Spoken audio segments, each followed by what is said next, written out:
এই যে ভিডিওতে এই ছোট্ট পুচকুটাকে দেখছো, সেদিন ছিল এরই শুভ অন্নপ্রাশন।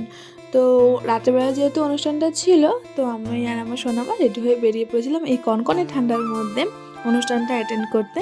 আর ওখানে গিয়েই আমার বান্ধবীর সাথে দেখা হয়ে গেছিলো।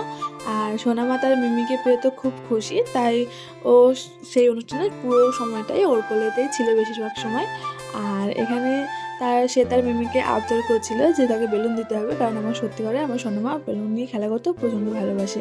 তো তারপর এই যে আমার এই ছোট্ট পুচকু বাবুটার সাথে দেখা হয়ে গেছিলো, ও ওখানে দাঁড়িয়ে দাঁড়িয়ে পকোড়া খাচ্ছিল। তারপর আমরা একটু এনজয় করে বসে গেছিলাম খেতে।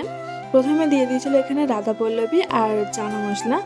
আর এই যে এর বর যেহেতু রান্না করেছিল, তো ওর বরের রান্না করা খাবারকে রিয়াকশানটা শুধু একবার দেখো। তারপর এখানে পড়ে গেছিলো গরম গরম বিরিয়ানি।